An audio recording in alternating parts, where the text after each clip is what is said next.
সুপ্রিয় দর্শক, আসসালামু আলাইকুম। মনি রান্নাঘরে আপনাদের সবাইকে স্বাগতম। আজকে আমি একটা পিঠা বানাবো। এটা হচ্ছে কানমুষ্টি বা কুশলি পিঠাটা বানানোর জন্য প্রথমে আমি একটা হালুয়া তৈরি করে নিব।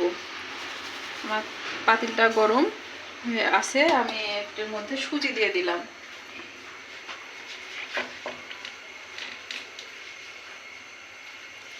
সুজিটাকে ভালোভাবে ভেজে নিতে হবে। শুকনো তাওয়াও আমি সুন্দর করে সুজিটাকে ভালোভাবে ভেজে নিয়েছি। আমি এর মধ্যে তেল ঘি কিছুই দিইনি, এখনো ভালো করে ভেজে নিব। তারপরে এর মধ্যে ঘি দিব। আমার ভাজা হয়ে গেছে। চুলার আঁচটা কমিয়ে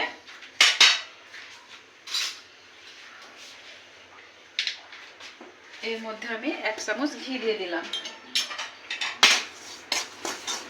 1 চামচ আমি ঘি দিয়ে দিয়েছি।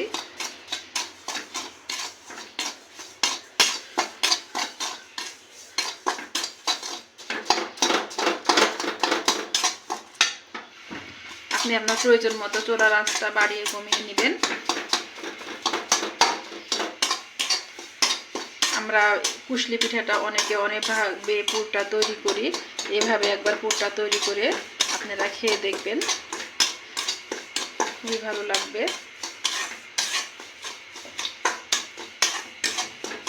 আমি বেশিক্ষণ ভাজবো না, আমার ঘিটা গলা পর্যন্ত আমি একটু ভেজে নিব।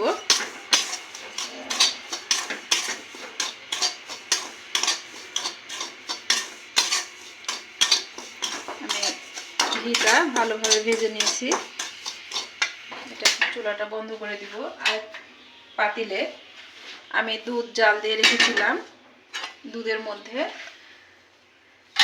আমি আমার এই ভাজা সুজিটা দিয়ে দিব। দিয়ে ভালোভাবে নেড়ে চেড়ে নিব।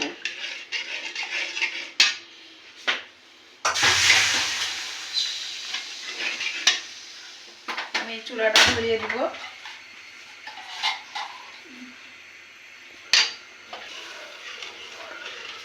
এভাবে ভালোভাবে নাড়াচাড়া করতে হবে। এর মধ্যে আমি নারিকেল, এটা আমি খেজুরের গুড় দিয়ে নারিকেলটাকে জাল করে রেখেছিলাম।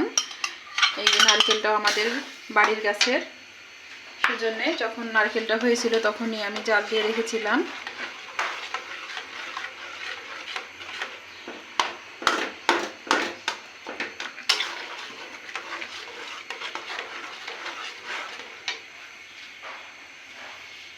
আমি এর মধ্যে বাদাম দিয়ে দিলাম।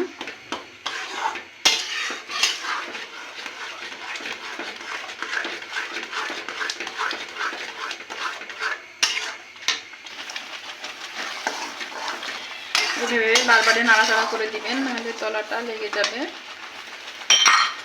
আমি চিনি দিয়ে দিলাম।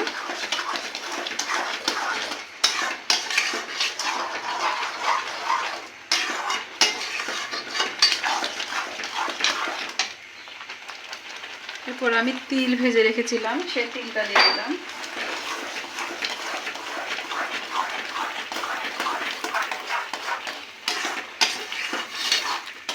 আমি আজকে সুজি দিয়ে আমার এই পুরটা তৈরি করছি।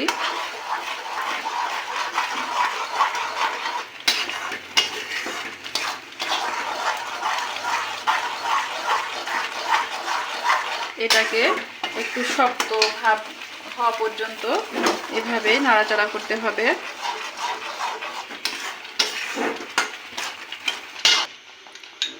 এরপরে আমি খেজুরের লালি গুড়টা দিয়ে দিলাম। এই খেজুরের লালি গুড়টা আমাদের বাড়ির তৈরি। আমি এর আগেও বলেছি আপনাদের যে খেজুরের গুড়টা আমাদের বাড়ির তৈরি, ফ্রিজে রেখেছিলাম।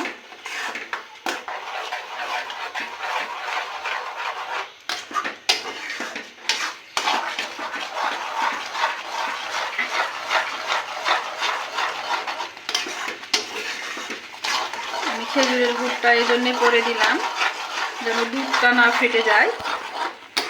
সেজন্য সবগুলো দিয়ে আমি সবার শেষে খেজুরের গুড়টা দিলাম। আপনারাও চেষ্টা করবেন খেজুরের গুড়টা সবার শেষে দেওয়ার।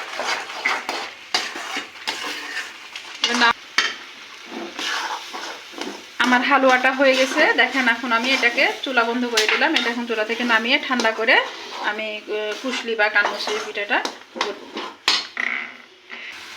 আমি এখন কুমির করার জন্য চুলাতে পানি বসিয়ে দিয়েছিলাম। পানিটা বলক উঠে গেছে। আমি এর মধ্যে লবণ দিয়ে দিচ্ছি। আর এখানে আমি ময়দার আটা আর চালের আটা একসঙ্গে মিশিয়ে রেখেছিলাম। এটা দিয়ে আমি এখন কুমিরটা করে নেব। পানির বলকটা উঠছে তখন এইভাবে দিয়ে আস্তে আস্তে নাড়বেন, তাহলে একটা আপনার কুমির তৈরি হয়ে যাবে।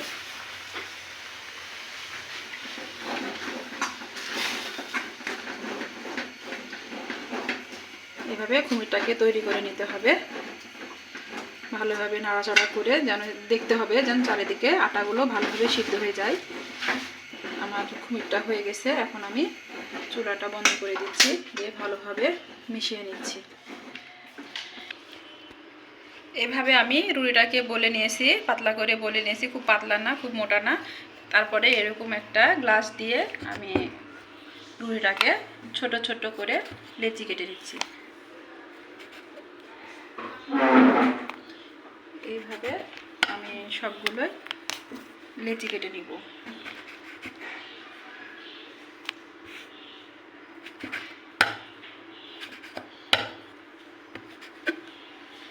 এভাবে সবগুলো লেচি কেটে আমি দেখেন রুটি বেলে নিয়েছি।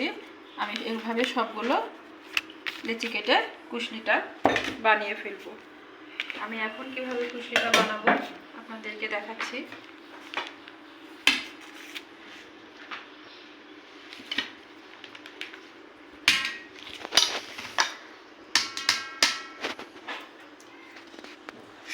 দেখেন আমি কত নরম করে আমার হালুয়াটা নামিয়েছিলাম, কিন্তু এখন শক্ত হয়ে গেছে।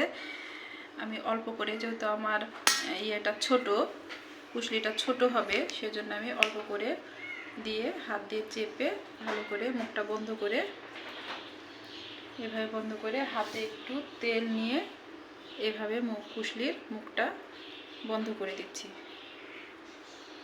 অনেকে অনেক রকম ডিজাইন করেন, যার যেরকম ইচ্ছা সেভাবেই কুশলির মুখটা মারতে পারেন। এভাবে আমি সবগুলো পিঠা বানিয়ে নিব। হাতে তেল নিলে ডিজাইনটা খুব সুন্দর হয়। এভাবে আমি সবগুলো কুশলি বানিয়ে ফেলছি।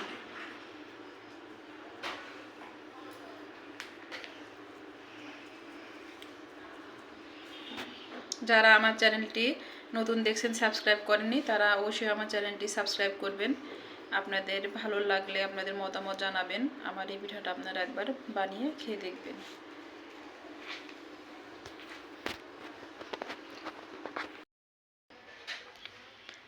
আমি এভাবে সবগুলো পিঠা বানিয়ে নিয়েছি। এখন এগুলোকে ভেজে নিতে হবে। আর যদি ইচ্ছা করেন যে আপনি এখন ভাজবেন না, তাহলে এগুলোকে আমি ডিপ ফ্রিজে রেখে দিতে পারেন। আমি এগুলো এখন ভাজবো না, আমি এগুলোকে এখন ডিপ ফ্রিজে রেখে যখন বাচ্চারা খেতে চাইবে তখন আমি ভেজে দিব। তাহলে আজকের মতো এখান থেকে বিদায় নিচ্ছি।